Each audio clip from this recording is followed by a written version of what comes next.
جی دوستو، ہمارے جو سیاستدان ہیں یا جو بھی حکومت میں لوگ آتے ہیں ان کو لنڈن اور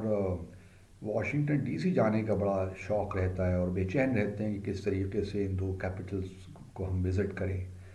اور ابھی ہمارے نئے وزیر خارجہ اسحاق ڈار صاحب نے ابھی حال ہی میں حلف اٹھایا ہے، وزیر خارجہ بنے ہیں تو ان کا پہلا دورہ برسلز ہوا۔ برسلز میں ایک نیوکلیر انرجی کے بارے میں ایک کانفرنس تھی، حالانکہ وہ بھی ان کو اٹینڈ کرنے کی ضرورت نہیں تھی، لیکن کیونکہ وہ لنڈن جانا چاہتے تھے تو برسلز کی جو کانفرنس اس کو بہانہ بنایا، اور وہاں جب کانفرنس ختم ہوئی تو لنڈن پہنچ گئے۔ لنڈن پہنچنے کے بعد انہوں نے اب کوششیں کر رہے ہیں کہ برٹش فارن سیکرٹری سے ملاقات ہو جائے، حالانکہ ایسا ہوتا نہیں ہے۔ ایک تو آپ بغیر دعوت ملے وہاں پہنچ گئے اور پھر آپ ملاقات کی درخواست بھی آپ نے کر ڈالی، تو ایک عجیب سا ماحول ہے۔ سمجھ نہیں آتی کہ ہم اپنی کیوں تذلیل کرواتے رہتے ہیں دنیا بھر میں۔ اگر انہوں نے آپ کو دعوت دی ہوتی، ملنے کی خواہش کا اظہار کیا ہوتا پھر تو بات سمجھ میں آتی ہے، لیکن آپ بن بلائے مہمان کی طرح وہاں پہنچ جائیں، یہ کہیں کہ جی ہم تو اسٹاپ اوور کے لیے گئے تھے، واپسی کا سفر کرنے کے لیے، لیکن اس اسٹاپ اوور کو آپ اسٹاپ اوور ہی رکھیے، 5-6 گھنٹے کا اسٹاپ اوور کیجیے، چلیے ایک رات کا کر لیجیے اور پھر نکلیے آ جائیے۔ ضروری ہے کہ آپ نے وہاں 2-3 دن گزارنے ہی ہیں لنڈن میں؟ تو یہ بات بہرحال ہمارا ایک ہمیشہ سے یہ رہا ہے ہمارے پولیٹیشینس کا۔ میں چونکہ خود بھی لنڈن میں پاکستان کا ڈیپٹی ہائی کمشنر رہا ہوں تقریباً 5 سال، تو میں جانتا ہوں کہ کس طرح یہ ساری چیزیں ہوتی ہیں،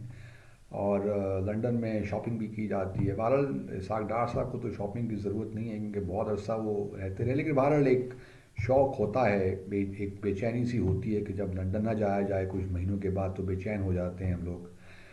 تو اچھا، ایک اور یہ بھی ہوا کہ وہاں پہ اسٹاپ اوور کے بہانے انہوں نے لنڈن میں پاکستان ہائی کمیشن میں ایک پریس کانفرنس بھی بلا لی۔ اب پریس کانفرنس بھی ایک یہ ہماری ہمیشہ سے ٹریڈیشن رہی ہے، حالانکہ میں اس کے بڑے خلاف رہا ہوں، کیونکہ یہ نہیں کہ بالکل نہیں ہونی چاہیے، آپ بے شک بالکل پریس کانفرنس کریں، لیکن پریس کانفرنس جب کرتے ہیں تو ہوتا یہ ہے کہ وہ ایتھنک میڈیا کو بلا لیتے ہیں، پاکستانی میڈیا وہاں پہ آ جاتا ہے، اور وہ سارا ڈومیسٹک کنزمپشن کے لیے ہوتا ہے۔ اگر آپ نے انگیجمنٹ کرنی ہے میڈیا کے ساتھ تو پھر جو لوکل آپ اپنے اسٹاپ اوور سے فائدہ اٹھائیے، وہاں پہ آپ موجود ہیں، اور لنڈن تو انٹرنیشنل میڈیا ہب ہے، وہاں پہ آپ بی بی سی کے ساتھ انگیج کیجئے، اسکائی ٹیلی ویژن ہے اس کے ساتھ انگیج کیجئے، اور بہت سے نیوز پیپرز ہیں، انٹرنیشنل نیوز پیپرز ہیں، ان کے ساتھ آپ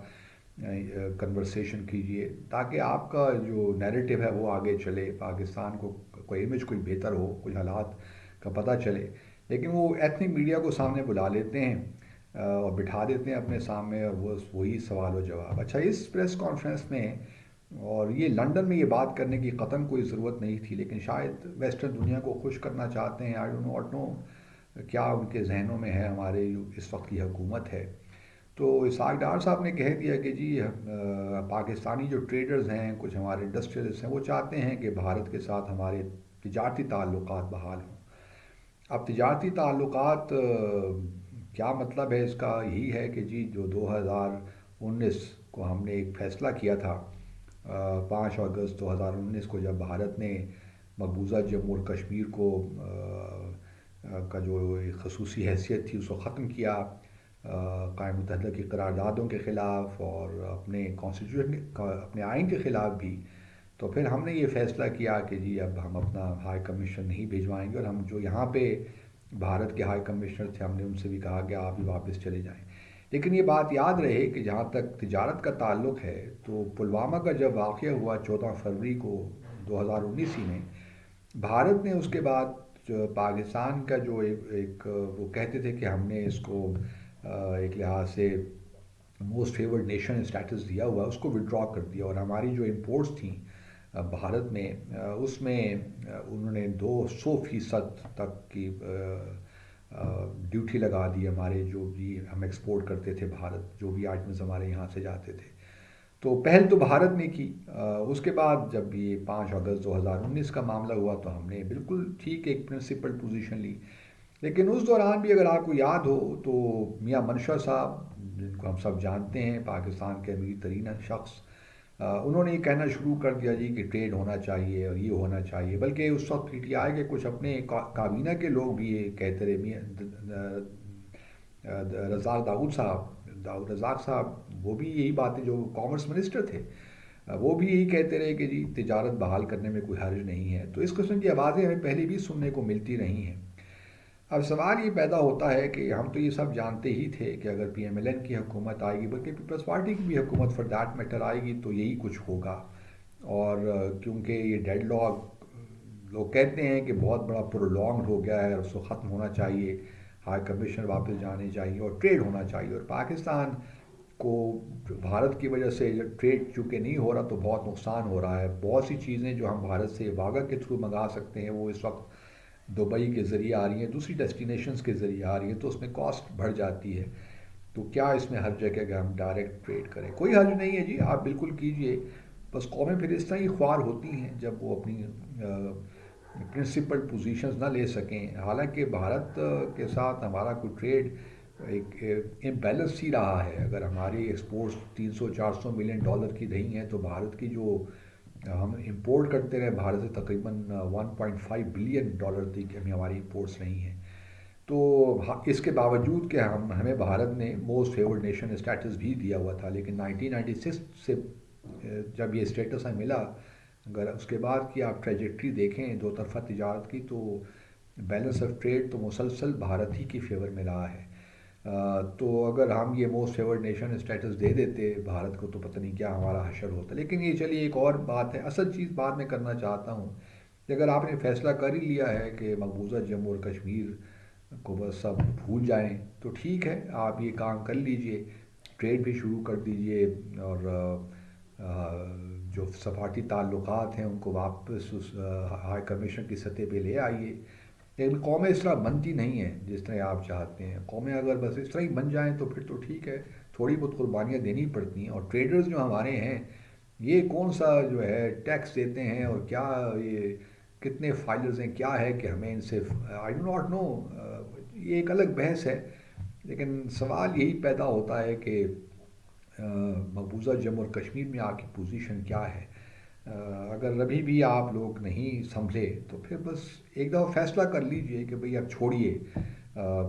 جو پارلیمنٹ میں لے آئیے، ایک نئی ریزولوشن پاس کر لیجئے کہ جی ہم وڈرا کرتے ہیں